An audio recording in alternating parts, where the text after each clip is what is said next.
Hello, hello, it's me again. With the head not quite in the frame. Okay, that's a little bit better. So this one is, this one is Major Bruton Safari. Here we go. So, oops, Daisy. Is it going that way, man? Sorry. Major Bruton's African Safari. Very funny. And it's very funny because of the guy who was there amongst them.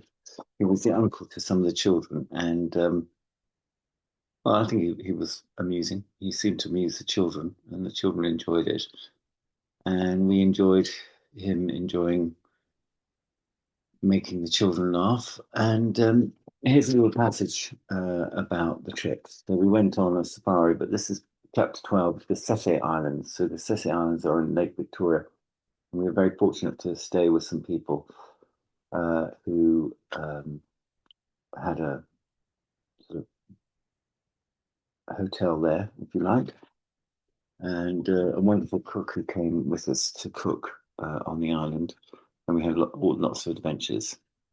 Anyhow, the next day we arrived at the hotel ready for the island trip, all packed, and Pip had managed to get his laundry back. We waited from 10 until 12. Everyone fed up with having to hang around for ages. It would have been better if we'd been told 12 and had to lie in, but that was not the way things were done.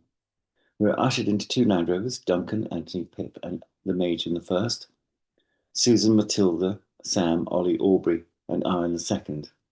We drove down to the lakeside where a new development was being built below some stables. We drove through the paddock in order to get down to the beach. To the right, we could see a construction going on. There was an isthmus at the end of the bay, and we followed the dusty dirt track that ran down to the marshy shore. As we unpacked our light overnight bags, a big black Hummer drove into view. It sped past the stables towards us, sounding like a plane. $90,000 worth of metal was being driven towards us at a breakneck speed. This monster, a beautiful piece of engineering that it was, had seen service in the Gulf War, and it was twice as wide as the Land Rovers. In a cloud of dust, the car drew up, and its engines died. We continued about our business as though nothing had happened, although everyone was curious to take a close look. An old barge formed a pontoon, and Andrew's boat was moored alongside. Once the boat bags were out of the vehicles, we walked over to the barge and made a human chain, hoisting each item onto the thin plank, over the guardrails, across the metal deck of the barge, and then over the rails on the other side, and from there finally into the boat itself. What a palaver! I originally called the book Uganda Palaver instead of Major Bruton's Safari, because everything seemed to be a palaver when we were out there. Well, it was us, not anything else, really, I think. The 10 of us, 10 or so cases took a while to shift, and everyone seemed to have a smaller bag which needed to be taken across too. After 20 items had been put in the boat, we realised that the Major and his wife might have difficulty in crossing over to the boat via the pontoon. The twin Volvo engines were started, and the boat full of adults and children motored around the barge to the bank. From thence, the Major and his wife were lifted up into the boat. Duncan and I groaned at this. Surely we could have been saved the palaver of crossing the pontoon if they'd moored the boat here originally. Duncan looked at me and raised his eyes, as if to say, "This is typical of the way things are done." I winked back at him. "Do fire, no worries." So do fire, as you know, is an expression, or no worries. It's like Akuma Matata from The Lion King. Do fire is the Ugandan or the Bugandan equivalent. "Any trouble from you when you're overboard?" he said sternly. "I've got my bodyguard," I replied, looking at Auntie's back as he took his seat next to the driver's. "You'd better put on your life jacket, just in case," he warned. We all wore our life vests, big yellow foam-filled waistcoats, which Andrew's wife Margaret dished out before returning into the cabin to sit in the shelter with the cook, who had been hiding downstairs while we had been busy loading our gear and ourselves. He was a specialist. After wishing us a good morning and handing us our life preservers, we didn't see Andrew's wife until we arrived at the island. She might have been having a nap or helping the cook with something. I don't know what she was doing, but or she might not have liked the wind in her hair because it was quite windy out on the boat. The boat was beautiful, a white 38-foot long pleasure cruiser. A U-shaped bench seat was set in the cabin, behind which was the engine bay, which sloped down to the cowling, and the housing for what seemed like the propeller shaft. The Major and his wife sat at the back, with Pip to their left, and the children sat on the starboard side, Duncan and I on the port. Anthony sat up at one end of one of the seats next to Andrew, the driver and owner of both the boat and the island. Between them lay an entrance of the galley and the steps that led down into the bowels of the boat where Margaret and the cook were sitting. We started off slowly. It was a very nice little boat, actually. Well, big boat with big Volvo engines. The big engines throbbing as we reversed from our mooring and turned round in the small channel past the pontoon. As we moved out into the open water, Andrew moved the throttle forward and a gentle breeze brushed our faces. It was cooling in the heat, and as the wind was over water, it was colder than we expected. We were all drained by the stultifying heat of Kampala, so this was a refreshing development. I took off my shirt as my skin was clammy with it on. The engines hummed, and then Andrew told us that it would take 2 hours at 40 knots. 2 hours, bumping along on a lake. Well, it's pretty tough. I guess we were doing about 12. We seemed to be moving quite fast in the water, and that was when Andrew moved the handle by his left hand towards its furthest reach. The engine started to roar, and the front of the boat rose out of the water. Within a minute, we were doing 38 knots, and the cool breeze became a chill wind. You could not hear the conversation going on for the din of the engines. It was necessary to shout, even if the person was directly next to you. "It's good to see the FBI is up in the front with the pilot," Duncan shouted at me. Anthony was a few feet away, but he could not hear. His face was set, his body stiff, as though he was actually on the lookout for enemy warships. The rest of us wore stiff faces. 38 knots was most uncomfortable, as well as fast. The boat bounced across the calm waters of Lake Victoria, jarring our backs. It wasn't even worth considering the impact that we would have suffered in the open sea. It was as close as you could get to a powerboat racing on a lake. 2.5 hours later, chilled to the bone, our bones shattered from the vibrations, we arrived gratefully at the island. Now, it wasn't that bad, but obviously, if I say, "Oh, it's a lovely trip on a boat," doesn't make very good literature, really, does it? It was cold, it was fast, and it was fun, but you're ready for a cup of tea after all that. As we approached the beach where a jetty stretched out into the lake, Andrew eased the throttle back and we cruised gently into the bay while the sun warmed our cold flesh. We all had goose pimples on our arms. I had started the journey with my shirt off. I arrived with it on. Two friendly islanders greeted us. They loaded our luggage and then us onto a trailer hitched to an old tractor. Duncan and I decided to walk up and jumped out, following the windy, crottle-coloured road to the house. I like that, crottle-coloured. Nice little alliteration there. Crottle, an unusual word. The vegetation on either side was quite thick, and the thought of snakes or other unfamiliar animals made me stomp my feet in an uncharacteristically exaggerated way. I managed to convince Duncan that it was to counter the stiffness in my legs after our sea journey, but that was before I noticed that Duncan's usual shuffle had been transformed into a definite stomp. After a lavish lunch, cooked to perfection, Andrew asked for volunteers to tour the island. The wrinklies declined, preferring to rest, shattered in more ways than one by the journey, but the three children, Anthony, Duncan, Pip, and I, crammed into the back of a short wheelbase Land Rover. Andrew drove the Land Rover like he did the boat, and we were now being bumped along the dirt track that cut through the thick vegetation. Occasionally we had to duck to avoid the branches, which had grown across the rutted grooveway that served as a road. In a clearing, there was the local school, empty for the holidays. It was a low bungalow made of local wood with a thatched roof and looked like a hideaway home in Jamaica. Goldeneye, Fleming's place, maybe, but on a smaller scale. Then we turned off the road in order for Andrew to show us the airstrip.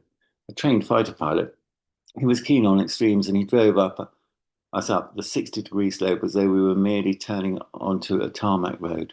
The only clue was the roar of the engines as he engaged first, and the way everything went from horizontal to vertical. "Hang on tight," he said jovially. We did. It was quite scary. I thought the whole thing was going to tip backwards. We didn't need to be told. Our knuckles were already white from the drive down the dirt track, but we managed to grip the metal side panels even tighter as we rose 45 and 60 degrees up the slope. I felt that we were about to be tipped out of the back. He may have taken this slope at speed on his own and been perfectly safe, but with 3 adults and 3 children in the back, the weight ratio had been altered. I wasn't sure if he'd taken this into account. Determined as I was not to fall out, the bumpy ground threatened to bounce us from the back. If you have a problem, then blame the designer, Andrew shouted back to us, smiling. Who's the designer? Duncan managed to ask as he leant even further sideways in the direction of the driver. Land Rover, Andrew laughed. Just as we were about to release our grip and let gravity take its toll, we cleared the brow of the hill. The vehicle righted itself, and we were suddenly horizontal, driving onto the flat tarmac airstrip, wondering why we were gripping hold of various parts of the vehicle so hard. The airfield was in use, but Andrew wanted the runway extended to take international air traffic. He explained his ideas for taking people from Mombasa, Cape Town, or Johannesburg, and even Dubai to his glorious island, which would be fantastic if it could ever happen. There were only two main houses, his and his father's, where we were staying, but other houses could be built cheaply and quickly. When we reached the end of the airstrip, Aubrey started fighting Sam. Duncan looked at them incredulously. Anthony gave them a piercing stare. You'll have to walk home past the snakes if you can't behave yourself, I told Aubrey. That's no problem, Aubrey assured me. You're some type of special moron, Duncan said, grabbing Aubrey. Oh, yeah, Aubrey replied defiantly. The main thing is that you're special, Duncan said, in a convincing Tennessee accent. So, in fact, he said, the main thing is you're special. Duncan was very good at accents as well as being quite comical. We continued to the western end of the island because Andrew had promised to show us his house before we went back, and was too late to take us to the beach, which we would have to wait until the next day. It was good to stretch our legs and walk around the garden. The contrast between our accommodation and his house was staggering. Ours was from another time, colonial in style. His house had less character and charm, was spacious and modern. It was like being in Ireland visiting a new house when you were staying at the castle. There was everything you could want in the modern house, including the 40-inch television and satellite dish for internet connection. Andrew's wife and daughter joined us. We all played tag in the garden. Michelle was 12 and she'd never played before, so when anyone ran towards her to make her it, she ran up the gate or into the pineapple grove, which is 200 yards from the house. We tried to make it fair by tagging Sam, Aubrey, and Ollie in sequence, but poor Ollie was the smallest, so his brothers always took the soft option by tagging him, and he got fed up of always being on. There were tears, but Duncan and I were near enough and deliberately slow enough for him to catch us. And then it was a choice between the three older children. Michelle was off the list once she had haired up the drive, and there was no way we could catch her. Exhausted, we stopped and looked around in order to get our breath back. It was still warm and the adults were sweaty. The children flushed. The avocado trees looked amazing. The vegetation was a vegetarian's dream. There's 65 or so cattle that roamed around the vast acreage, satisfied the carnivores. The eyes were amused by the view to the front of the house, which sloped down into jungle with the lake in the far distance. Andrew's wife had bought the tractor and trailer, which had been loaded with some fruit from the garden by the driver. Andrew took his family back to the house in his Land Rover, while we all went back in the trailer. It was a direct route to where we were staying, and we were relieved that we didn't have to negotiate the slope near the airstrip. As we drove off, we saw a fish eagle circling in the sky, which the children viewed through Duncan's binoculars, all reminiscent of bird watching by James Bond. So it was fairly tropical, I guess. It was a bit like being in Jamaica, or well, certainly Cuba. The children were tired from running around, so they sat on the wooden bed of the trailer while the adults sat on the metal rim of the sideboards. Talking to the driver was out of the question as the tractor engine drowned any conversation. I looked at the tired children. Travel is exhausting, and the boat ride had been like an 8-hour plane ride. I put my best natured voice on. The lesser striped Bruton making strange noises as nighttime falls. I was narrating like David Attenborough, also I thought, on one of his wildlife programs. The children managed to smile weakly. The sight of the kingfisher in the tree as we passed silenced any other comment, and the beautiful bird was splendidly highlighted against the dark green vegetation. It was a good job the sea eagle was too busy fishing to notice us. No one told the bird that the lake was not a sea. We passed a small holding with pigs running wild in the garden. There were a dozen piglets that looked like Babe. The children thought they were adorable, but we couldn't stop to watch them as we had to get back before the sun set. I love pigs, Matilda declared. Yeah, we know, Aubrey said, baiting her. You're going to marry a pig, Matilda, aren't you? Duncan goaded her further. If he's a big pig like you, I won't, Matilda countered. She could give as good as she could get as she got. She was an urban child. Her school was French. Her wit was her self-defense. With that, Ollie sat up on his knees and grabbed Duncan's leg, wrapping his arms around it, and would not let go. Ollie remained clamped to Duncan's leg for the rest of the journey. I thought he was going to wrestle with me, Duncan said. Maybe he's getting his strength up, I suggested. He's taking his time, Duncan replied as he looked at his watch to time how long Ollie was in that position. Duncan was doing his best to ignore the behaviour in the hope that Ollie might desist. There was no chance of that, and 5 minutes later, Duncan spoke to Ollie. Get off my leg. You don't know where it's been. Duncan was bored of the extra attention. There was no response from Oliver. He remained attached like a limpet to Duncan's leg. Duncan just sighed and folded his arms for a further 5 minutes. It's difficult to look nonchalant when you have a child sitting on your haunches, hanging from your leg, but Duncan tried his best and carried it off, looking at the scenery and not once looking down. It's not normal, he suddenly declared.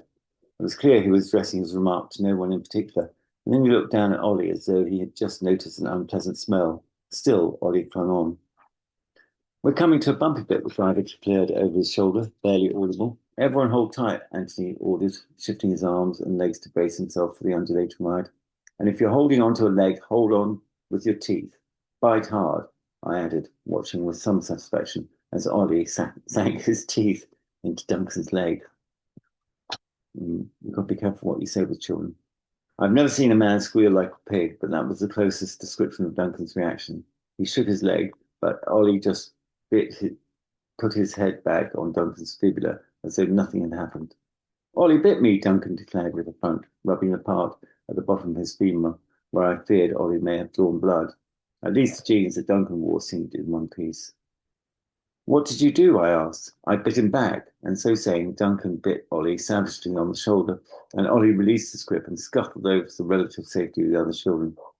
You screamed like a pig, I said to my best in my best Scarface impersonation.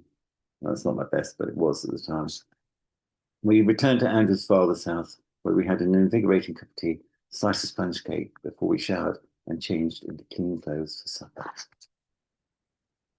Well, that's not funniest section, but it is a sort of flavour for the whole thing, sort of a magical trip full of humorous encounters with children and their uncle.